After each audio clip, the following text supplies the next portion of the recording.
특검 관련해서 말씀드리겠습니다. 민주당은 온갖 핑계를 동원해서 대장동 특검을 사실상 막고 있습니다. 민주당이 주장하는 상설 특검, 그거는 가짜 특검입니다. 민주당과 이재명 후보가 마음에 드는 친여 인물을 특검으로 지명해서 꼭두각시로 앉혀놓고 검찰이 그랬듯이 몸통 은폐를 하겠다는 꼼수에 불과합니다. 자신의 범죄에 대해서 수사하는 특별검사를 자신이 지정하는 경우가 세상에 어디 있습니까? 이미 검찰 수사로 2명의 핵심 관계자가 비극적인 생을 마감했습니다. 더 이상 무고한 희생을 치르지 않도록 하기 위해서도 여야가 어느 편에도 휘둘리지 않는 중립적이고 객관적인 특별검사를 추천해서 신속하게 실체적 진실을 규명해야 마땅합니다. 우리 국민의힘은 이미 지난 9월 23일에 특검법 발의를 해놓았습니다. 심지어 윤석열 후보에게 아무런 책임이 없음에도 불구하고 민주당이 물타기용으로 제기하고 있는 부산저축은행 부실 수사 혐의에 대해서도 특별수사의 대상으로 하겠다라고 하는 입장을 여러 차례 표명한 바가 있습니다. 길게 시간을 끌어야 할 이유가 없습니다. 이미 발의된 특검법안을 수정해서 여야가 합의 처리하면 되는 매우 간단한 일입니다. 하루만 해결할 수 있습니다. 하지만 대장동 개발 사업의 핵심 관계자가 2명이 사망한 이 심각한 상황 속에서도 민주당 이재명 후보는 특검법 처리에는 안중에도 없습니다. 거기에 더해서 성남시장 시절에 함께 장기 해외 출장을 다녀온 직원조차도 기억이 나지 않는다고 우기는 뻔뻔함까지 보이고 있습니다. 민주당은 이제 더 이상 가짜 특검 주장하지 마시고 진짜 특검 법안 처리에 협조해야 마땅합니다. 우리 국민의힘은 끝까지 진짜 특검법을 관철해 나가도록 할 것입니다. 박범계 장관 사퇴해야 한다는 요구를 다시 한번 더 드립니다. 민주당 3선 현역 국회의원인 박범계 법무부 장관이 공개적으로 검찰을 압박하면서 노골적으로 대선에 개입을 하고 있습니다.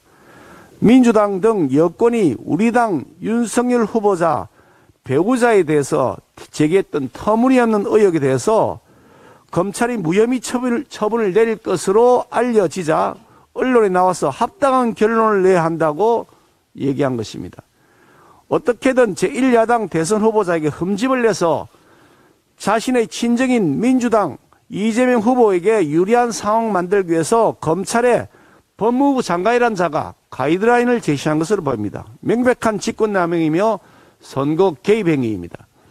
지금 국민들이 과연 대선을 엄정하게 관리하고 있는지 많은 의문을 가지고 있습니다.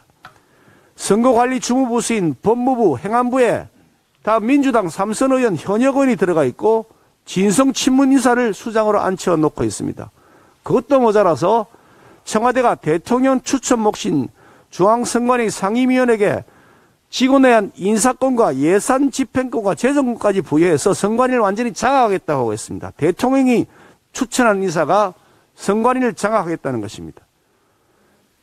4.15 총선이 실시된 지 2년이 다 되도록 부정선거 주장이 아직도 사그라들지 않고 있는 것은 그만큼 문재인 정권이 공정선거 관리를 하고 있다는 신뢰를 국민들로부터 받지 못하고 있다는 증거입니다. 여기에 더해서 법무부 장관마저 공개적으로 민주당 도우미를 자처하는 모습은 우리 모든 국민들의 불신에 다시 한 번 더 기름을 끼얹는 것과 다름없습니다. 박범계 장관 대선 전에 그렇게 끼어들고 싶으면 지금이라도 당장 법무장관직 반납해야 마땅합니다. 그리고 민주당 선대위에 들어가십시오. 문재인 대통령에게 여러 차례 촉구했습니다. 다시 한번 촉구합니다. 지금 즉각 중립 내각 구성해야 됩니다.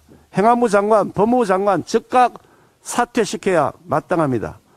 5년 내내 국민 편가르기 한 것도 모자라서 또다시 대선 개입으로 국민을 분열시키는 일은 하지 않게 되기를 진심으로 축원합니다.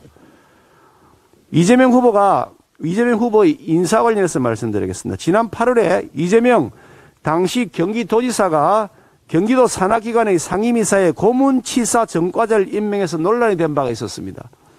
과격운동권에서는 그런 전과를 훈장으로 여기는지 모르겠지만 일반 국민들 상식에서는 흉악한 범죄자일 뿐입니다. 당시에 해당 인사가 상임이사 자리에서 물러나면서 상황이 일단락된 바 있었는데 최근에 해당 인사가 민주당 이재명 후보 선대위에 이름을 올렸다는 언론 보도가 있었습니다. 여론이 잠잠해진 틈을 타서 은근슬쩍 한 자리 차지한 것으로 보입니다. 이재명 후보와 해당 인사는 국민 비난은 가볍게 무시할 만큼 이 두 사람의 관계는 특별한 인연인 것으로 추측됩니다. 대통령 후보자는 자기가 스스로 전과 사범인 마당에 선대위에 전과자 한 명 추가된다고 뭐 이상하게 여기겠냐라고 자기는 생각할지 모르겠지만 더 큰 문제는 이 후보의 일처리 방식에 또 있습니다. 국민들이 반대하더라도 기어이 자기 사람 챙기고 말겠다는 고집으로 국가를 만약 운영하려고 한다면 문재인 인사에 한 자리씩 챙겨주는 본 인사가 온 나라에 만연될 것이기 때문입니다. 또한 국민의 비난은 잠시 피하는 소나기 정도로 여기는 것으로 보입니다. 그러지 않고서 어떻게 논란이 되었던 인사 불과 4개월 만에 재경하는 것을 설명할 수 있겠습니까? 국민을 바보로 여기지 않고서야 가능한 일이겠습니까? 하나를 보면 열을 난다고 합니다. 국민이 반대하는 옳지 않은 길임에도 불구하고 마이웨이를 고집하고 있는 이재명 후보는 국가 지도자의 자격이 전혀 없습니다. 국가와 국민의 미래를 더 이상 불행하지 않게 만들어야 할 것입니다.